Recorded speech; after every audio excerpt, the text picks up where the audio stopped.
Thank you, David. Just a few words about the organization and logistics today. This is a very different subject from what we are accustomed to in our meetings. And we've organized it in such a way that we've devoted the morning to presentations from abroad about Europe mainly and what's happening in the world, in terms of our subject, about which I'll say a few words in a moment.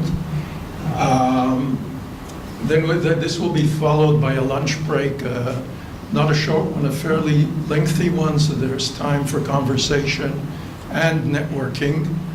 My voice has gone completely. The afternoon session was planned to be devoted to the Israeli aspects of the subject. And this will be followed by a lengthy open discussion panel. We will have questions at the end of each presentation for the speakers, but we've devoted a chunk of time at the end of the day for an open discussion panel where we will put questions to all our speakers from the audience and by the organizers, and you can raise issues freely as you see fit, resulting from the day's presentations and discussions. I have to tell you, though, that we've had to make one change in the last 15 minutes. Professor Amir, who was scheduled to speak at the Israeli part in the afternoon, is unable to make it in the afternoon, so we've had to move her up to a morning slot. And as a result, we'll be moving one of the morning sessions. Fernando, on behalf of the European Student Union, will speak instead in the afternoon. That's the logistics, and now I would like to spend just a few minutes, what I call setting the stage, in order to explain the subject we're dealing with as we see it, and basically to attempt to put a number of ideas in the room that you keep with you till the end of the day so that we can discuss them in the open panel.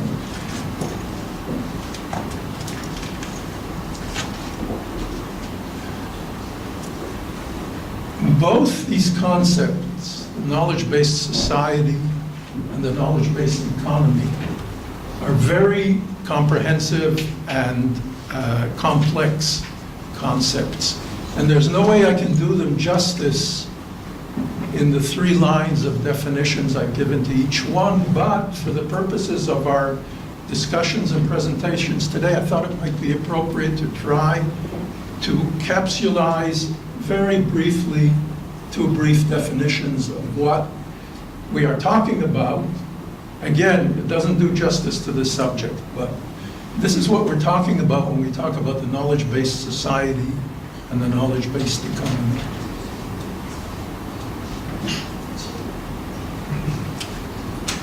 Now, here I think we have to realize something and keep it in our mind that's extremely important, that when we're talking about the knowledge-based society or economy, we're talking about bringing together education, the economy, and society. And this is a very important channel to bear in mind through this day. And the major question we'll try to explore together is, where is Israel on this playing field? So I'm going to present very quickly a number of slides raising a number of points that relate to this construct that I just presented. I'll begin with the optimistic ones. And these are, of course, my own selection, the items and the dates that I've selected. Paul Samuelson, the American economist, is described by many as the founder of modern economics. And this is almost like looking back into prehistory. We all know how far back we have to go for this. He was talking about economic equality in the world. And he was able to make this statement about Israel. A country that has the greatest equality in the world outside of the communist world.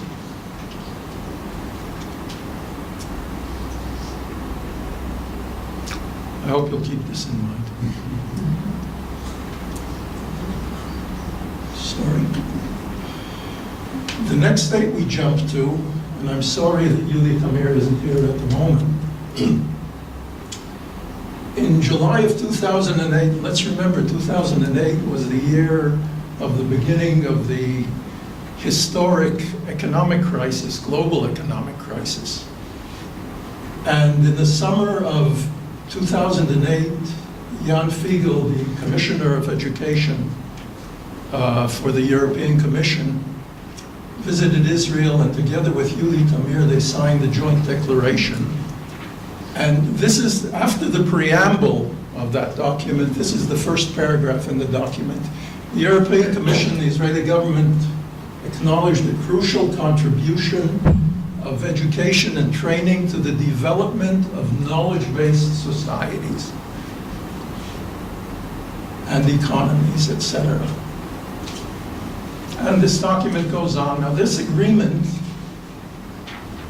in retrospect, was a historic opportunity for Israel to begin to position itself in relation to the European higher education area. In the same way that 12 years earlier, 12 and 15 years earlier, in the 1990s, Israel positioned itself in relation to the European research area and became an active and full member of the European Union for purposes of research and development, with enormous success, it might be said. When Yuli Amir and Jan Fiegel signed this joint declaration, it could have been the beginning of a similar development in the area of higher education. It wasn't. That we know.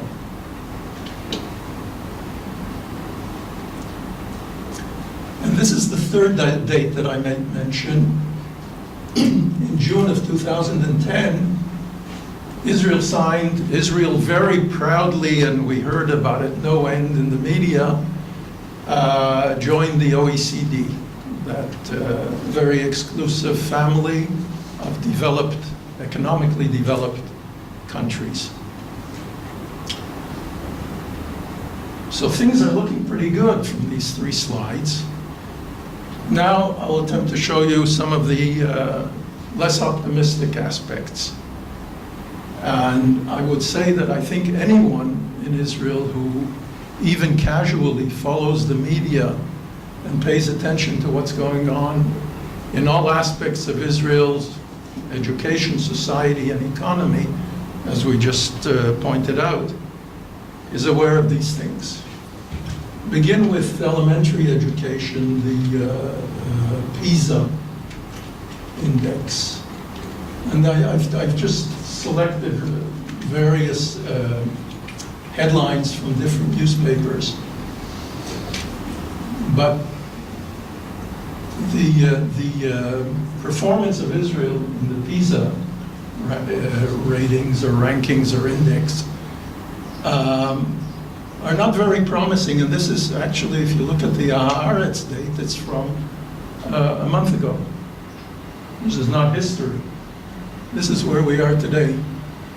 Largest gaps in student achievement of all the OECD countries.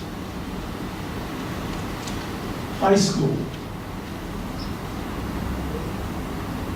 This is the last cohort of high school graduates in Israel from last summer, August 2013. And the Education Ministry was proudly presenting the increase in the number of Israeli high school graduates. So even after this increase, we are at a level where Israel is barely able to pass or to reach the 50% level of producing high school graduates.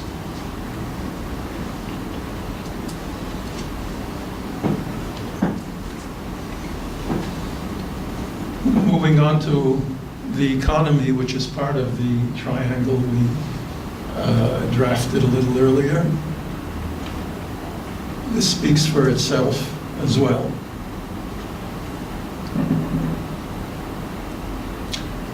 The Taub Center is one of Israel's leading research and think tanks on social issues. And it produces very significant reports several times a year. And this is from a recent one. The economy, where we keep telling ourselves how well we're doing. These are OECD results. We have the lowest rates of productivity of any country in the OECD, the highest inequality rates, and we're not doing very well in education. So where does this bring us? Well, one of the things, I would put this perhaps as a question or issue that perhaps we could all come back to at the end of the day. When we start to talk about Israel as a knowledge-based society or a knowledge-based economy, are we not perhaps laughing at ourselves?